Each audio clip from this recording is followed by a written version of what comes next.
Welkom by die luister meditasies vir Koninkrykstyd. Vandag is Dinsdag, 11 November, en die skrifgedeelte waarby ons vertoef is Lukas 20, vers 27 tot 38 in die 1983 vertaling.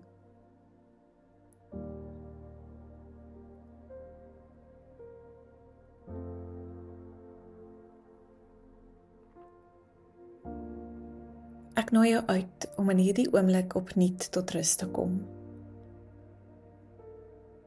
Gee die dinge wat op jou hart druk. Onsekerhede, vrae, frustrasie, vreugdes, opwinding, alles in gebed aan die Here oor.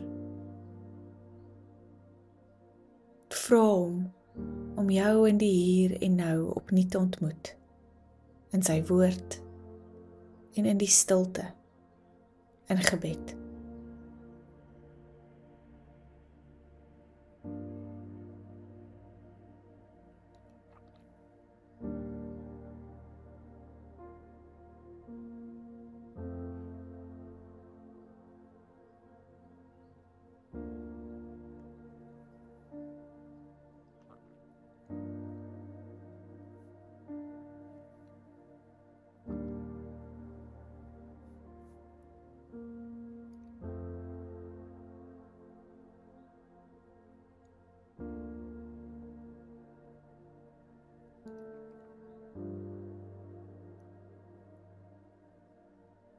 Die gedig Gebed van Dorothea Zola word ook ons gebed in hierdie oomblik. U het my gedroom, o God, hoe ek oefen om regop te loop en leer om te kniel, mooier as wat ek is, gelukkiger as wat ek durf wees, vryer as wat ons mekaar toelaat. Hou nie op om my te droom nie, o God. Ek wil nie ophou om myself te herinner dat ek u boom is, geplant langs die waterstrome van die lewe. Amen.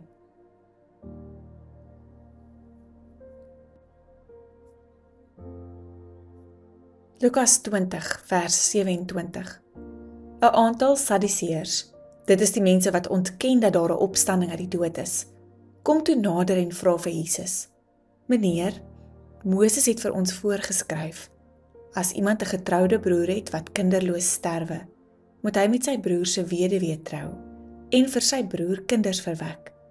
Nou was daar 7 broers. Die oudste het getrou en kinderloos gesterwe. Ook die tweede en die derde het met die weduwee getrou en kinderloos gesterwe. En so het dit met al 7 gegaan. Daarna het die vrou ook gesterwe. Die vrou nou, wie se vrou word sy met die opstanding? Al 7 het haar mos as vrou gehad.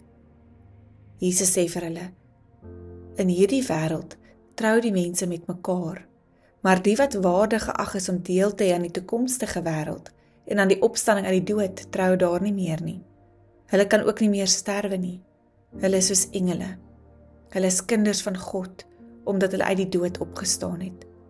Dat die dooies opgewek word, het Moses ook aangedui waar hy in die gedeelte oor die doringbos praat van die Here, die God van Abraham, die God van Isak, die God van Jakob. Hy is nie 'n God van dooies nie, maar van lewendes, want by hom leef hulle almal.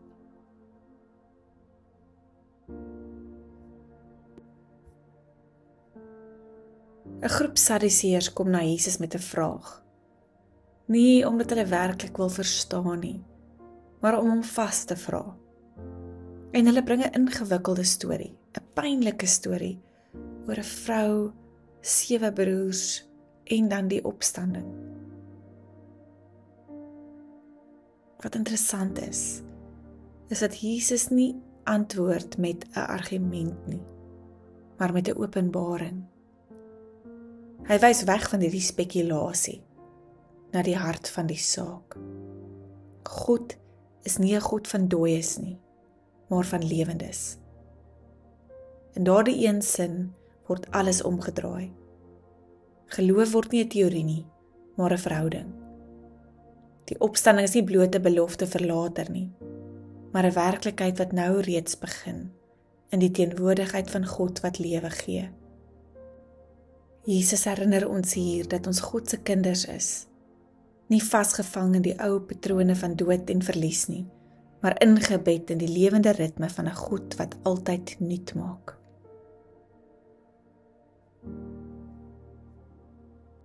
As jy na hierdie gedeelte van die Sadduseërs met al die vrae kyk, nooi ek jou uit om ook te draai na jou eie vrae.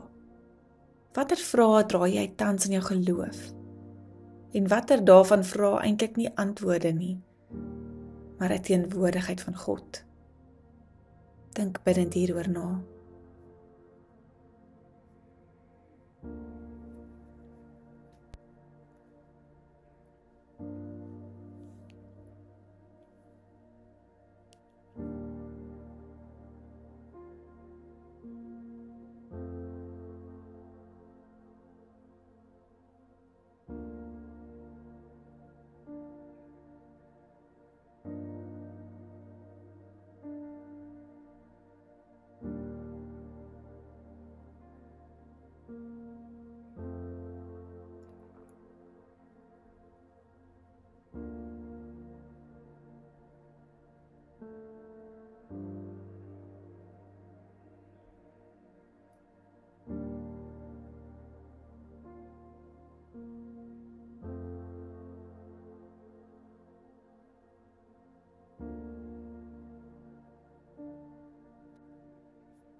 Ek wil jou uitnooi om vir 'n oomblik stil te staan by hierdie boodskap van Jesus dat God 'n God van lewendes is. Hoe verander dit jou lewe en selfs jou verstaan van die dood as jy regtig glo dat God 'n God van lewendes is? Dink bidtend hieroor na.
In hierdie gedeelte nooi Jesus die Sadduseërs uit om anders te dink oor geloof in God.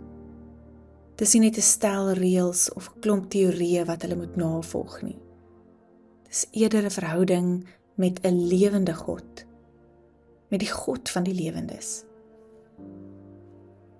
Waar word jy dalk uitgedaag om opnuut jou stel reëls of antwoorde oor God op sy te skuif en weer te draai na die verhouding waarna toe hy ons uitnooi?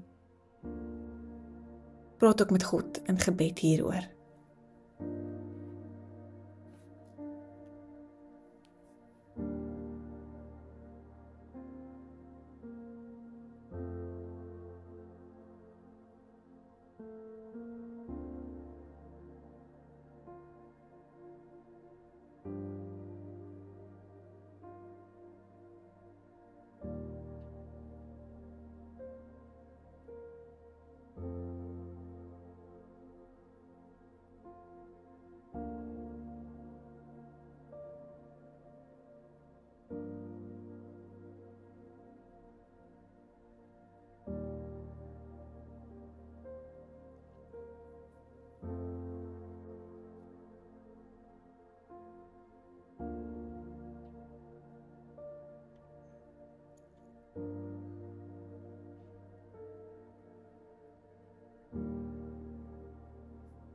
Kom ons bid saam. Lewende God, U is die asem in ons longe, die lig in ons donker, die lewe wat nooit ophou nie. Wanneer ons vrae groter is as ons geloof, mag ons onthou, U is teenwoordig, U is getrou, U is die God van die lewendes. Here, laat ons vandag leef met oop oë vir U lewe wat oral tasbaar is. Amen.